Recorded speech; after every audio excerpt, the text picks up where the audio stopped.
Hospital में patients को जो ऑक्सीजन मिलती है वो लिक्विड फॉर्म में कैसे ट्रांसपोर्ट होती है, जबकि ऑक्सीजन तो एक गैस है। हाँ, और space rockets as fuel liquid hydrogen और लिक्विड ऑक्सीजन का यूज कैसे करते हैं? या फिर डिओड्रेंट स्प्रे यूज करते वक्त अचानक से बॉटल कोल्ड क्यों फील होती है? आज हम जानेंगे कि इन सवालों का जवाब आज के टॉपिक लिक्विफैक्शन ऑफ गैसेस से कैसे जुड़ा है। नमस्कार, वेलकम टू 60 सेकंड्स एकेडमी। आज की ये चर्चा सच में बहुत एक्साइटिंग होने वाली है। Absolutely, understanding science concepts through application in real life, where we don't just memorize formulas, but understand how JEE, NEET, or boards concepts connect to real life. Make learning intuitive, practical, and enjoyable. Welcome to today's deep dive. Thank you. हम आज explore करेंगे कि gases अपनी state कैसे change करती हैं। एक invisible gas को एक विजिबल फ्लोइंग लिक्विड में कैसे कन्वर्ट किया जाता है। मतलब एक लैबोरेटरी में लिक्विड नाइट्रोजन का यूज करके ऑब्जेक्ट्स को इंस्टेंटली फ्रीज होते हुए देखना एक मैजिक जैसा लगता है ना? बिल्कुल मैजिक लगता है, लेकिन इस मैजिक के पीछे प्योर केमिस्ट्री और फिजिक्स के सॉलिड प्रिंसिपल्स काम कर रहे हैं। आज हम उन्हीं कोर प्रिंसिपल्स को डीकोड करेंगे। नेचर में मैटर अलग अलग कंडीशंस में डिफरेंटली बिहेव क्यों करता है, ये समझना बहुत जरूरी है। Okay, let's unpack this. अगर हम बेसिक से स्टार्ट करें तो एक कॉमन गैस को लिक्विड बनाना इतना डिफिकल्ट क्यों होता है? आई मीन ऑक्सीजन, नाइट्रोजन या हाइड्रोजन नॉर्मली गैस फॉर्म में ही मिलती हैं। इन्हें लिक्विड फॉर्म में कन्वर्ट करना अपने आप में एक बड़ा चैलेंज क्यों बन जाता है? देखो, इस चैलेंज को समझने के लिए गैस पार्टिकल्स के फंडामेंटल नेचर को एनालाइज करना होगा। गैसेस की 3 मेन प्रॉपर्टीज होती हैं। फर्स्ट, उनकी काइनेटिक एनर्जी बहुत हाई होती है। राइट, पार्टिकल्स लगातार बहुत स्पीड से रैंडम मोशन में मूव करते रहते हैं। एग्जैक्टली। सेकेंड, इन मॉलिक्यूल्स के बीच इंटरमॉलिक्यूलर फोर्सेस बहुत वीक होती हैं। और थर्ड, इन पार्टिकल्स के बीच लार्ज सेपरेशन होती है, यानी मॉलिक्यूल्स एक दूसरे से बहुत दूर होते हैं। इसे एक इंट्यूटिव एग्जाम्पल से समझते हैं। इमेजिन कीजिए एक बड़ा प्लेग्राउंड जहां बहुत सारे एनर्जेटिक स्टूडेंट्स रैंडम डायरेक्शंस में भाग रहे हैं और वो एक दूसरे को कंप्लीटली इग्नोर कर रहे हैं। उनके बीच कोई स्ट्रॉन्ग बॉन्ड नहीं है। सही पकड़ा, ये एक गैस स्टेट है। अब अगर उन स्टूडेंट्स को एक टाइट ग्रुप में लाना है, यानी लिक्विड स्टेट बनाना है, तो 2 रिक्वायरमेंट्स पूरी करनी होंगी। पहला, उनकी एनर्जी को कम करना होगा, जिसका सीधा मतलब है कूलिंग करना। और दूसरा, उन्हें फिजिकली क्लोज लाना होगा, जिसका मतलब है उन पर कंप्रेशन अप्लाई करना। राइट? बिल्कुल सही। The basic requirement for gas liquefaction is low temperature plus high pressure. Low temperature से cooling होगी और kinetic energy कम होगी, और high pressure से particles close आएंगे और compression बढ़ेगा। तो ये एक बेसिक फॉर्मूला बन गया, लेकिन यहाँ एक बहुत ही इंट्रीगिंग प्रॉब्लम सामने आती है। क्या होता है जब हाई प्रेशर अप्लाई किया जाए पर गैस फिर भी लिक्विड बनने से रिफ्यूज कर दे? ऐसा क्यों होता है कि सिर्फ प्रेशर बढ़ाना काफी नहीं है? What's fascinating here is कि सिर्फ प्रेशर बढ़ा देने से लिक्विफैक्शन की गारंटी नहीं मिलती। यहाँ एक नया कॉन्सेप्ट एंटर करता है जिसे क्रिटिकल टेम्परेचर कहते हैं, और इसे कैपिटल T सबस्क्रिप्ट C से डिनोट किया जाता है। ये नेचर की एक अल्टीमेट की लिमिट है। इसे हम the highest temperature at which a gas can be liquefied by applying pressure कहते हैं, राइट? हाँ, एग्जैक्टली। इस टेम्परेचर के बाद चाहे कितना भी एक्सट्रीम प्रेशर अप्लाई कर लिया जाए, गैस लिक्विड में कन्वर्ट नहीं होगी। उस गैस के मॉलिक्यूल्स के पास इतनी ज्यादा थर्मल एनर्जी होती है कि कोई भी एक्सटर्नल फोर्स उन्हें परमानेंटली बाइंड नहीं कर सकता। इसका मतलब नेचर की बाउंड्रीज बहुत स्ट्रिक्ट होती हैं। यहाँ 2 डिस्टिंक्ट सिचुएशंस बन जाती हैं। अगर टेम्परेचर कैपिटल TC से कम है, यानी capital T is less than capital TC, तब प्रेशर अप्लाई करके गैस को लिक्विड में कन्वर्ट करना पॉसिबल है। राइट। और दूसरी सिचुएशन में अगर टेम्परेचर कैपिटल TC से थोड़ा सा भी ज्यादा है, यानी capital T is greater than capital TC, तब लिक्विफैक्शन पूरी तरह इम्पॉसिबल हो जाता है। No amount of pressure can liquefy the gas. वो गैस एक नए फेज में चली जाती है जिसे सुपरक्रिटिकल फ्लूइड कहते हैं। एक माइनर डिग्री का फर्क एक गैस को हमेशा के लिए गैस बनाए रख सकता है। अगर एक रियल लाइफ और एग्जाम पर्सपेक्टिव से देखें तो कार्बन डाइऑक्साइड का एग्जाम्पल बहुत इंपॉर्टेंट है। कार्बन डाइऑक्साइड यानी CO2 का critical temperature exactly 30.98 degree Celsius होता है। सही का। इसका मतलब है कि अगर टेम्परेचर 30.98 डिग्री सेल्सियस से नीचे है, तो CO2 पर प्रेशर अप्लाई करके उसे इजीली लिक्विफाई किया जा सकता है।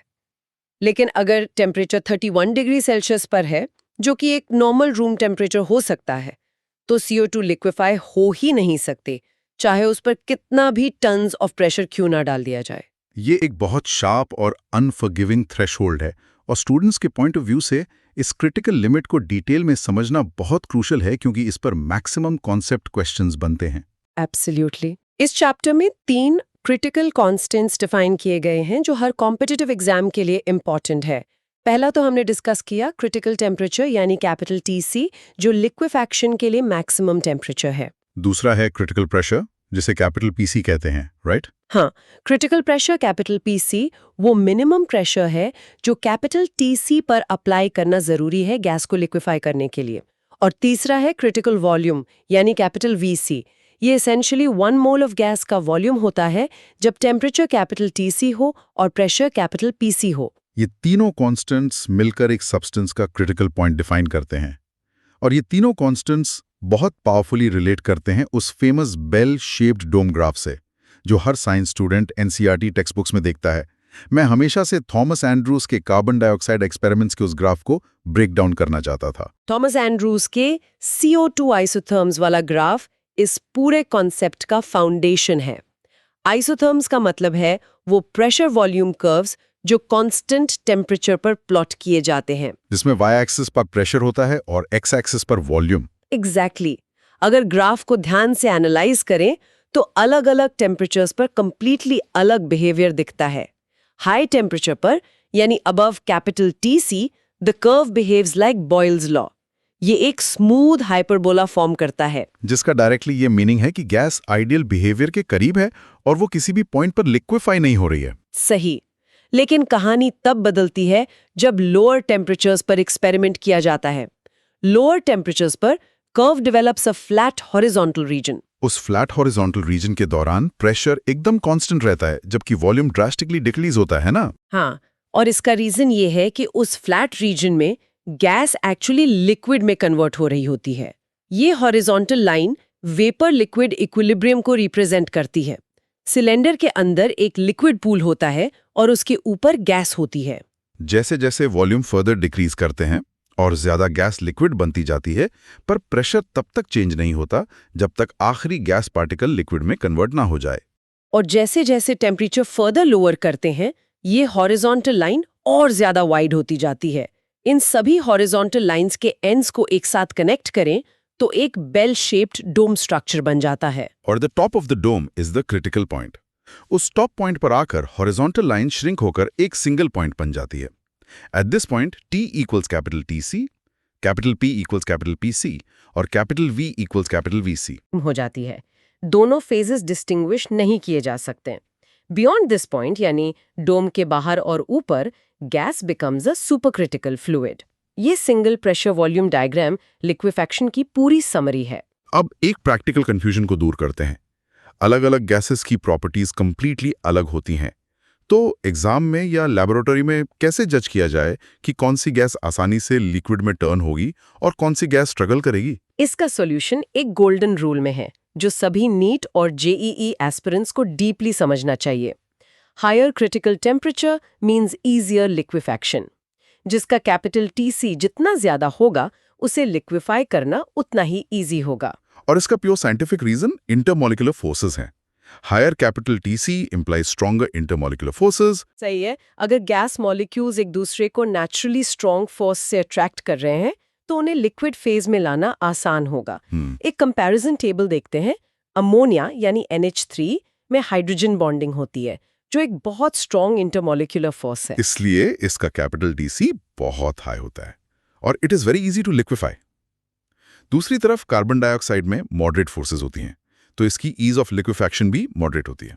और जब हम ऑक्सीजन यानी O2 की बात करते हैं तो उसमें बहुत weak van der Waals forces होती हैं, इसलिए ऑक्सीजन का क्रिटिकल टेम्परेचर बहुत लो होता है। It is difficult to liquefy. लेकिन सबसे एक्सट्रीम केस तो हीलियम का है, यानी He। हीलियम एटम्स के बीच में ऑलमोस्ट नो इंटरमॉलिक्यूलर फोर्सेस होती हैं। बिल्कुल, वो एक नोबल गैस है। इसकी वजह से हीलियम का कैपिटल TC प्योर यूनिवर्स में जाने जाने वाले सभी सब्सटेंसेस में सबसे लोएस्ट है। Extremely difficult to liquefy. यहाँ is where it gets really interesting। हमने इंट्रो में डिओड्रेंट स्प्रे का एग्जाम्पल दिया था। जब डिओड्रेंट स्प्रे यूज करते हैं तो गैस तेजी से बाहर आती है और अचानक से कैन कोल्ड फील होने लगती है। इस कूलिंग इफेक्ट के पीछे आखिर कौन सा इंजन काम कर रहा है? उस कूलिंग इफेक्ट को जूल थॉमसन इफेक्ट कहते हैं। कॉन्सेप्ट ये है कि जब एक real gas highly compressed state से एक नैरो वाल्व के थ्रू नेचुरली एक्सपैंड होती है एक लो प्रेशर रीजन में, तो उसका प्रेशर ड्रास्टिकली ड्रॉप होता है। और इस एक्सपेंशन के दौरान गैस मॉलिक्यूल्स एक दूसरे से दूर जाते हैं, लेकिन उनके बीच वीक अट्रैक्टिव फोर्सेस मौजूद होते हैं जिनके अगेंस्ट दूर जाने के लिए उन्हें एनर्जी चाहिए होती है। एग्जैक्टली ये एनर्जी वो किसी एक्सटर्नल सोर्स से नहीं ले सकते, इसलिए वो अपनी ही इंटरनल काइनेटिक एनर्जी को कंज्यूम करते हैं।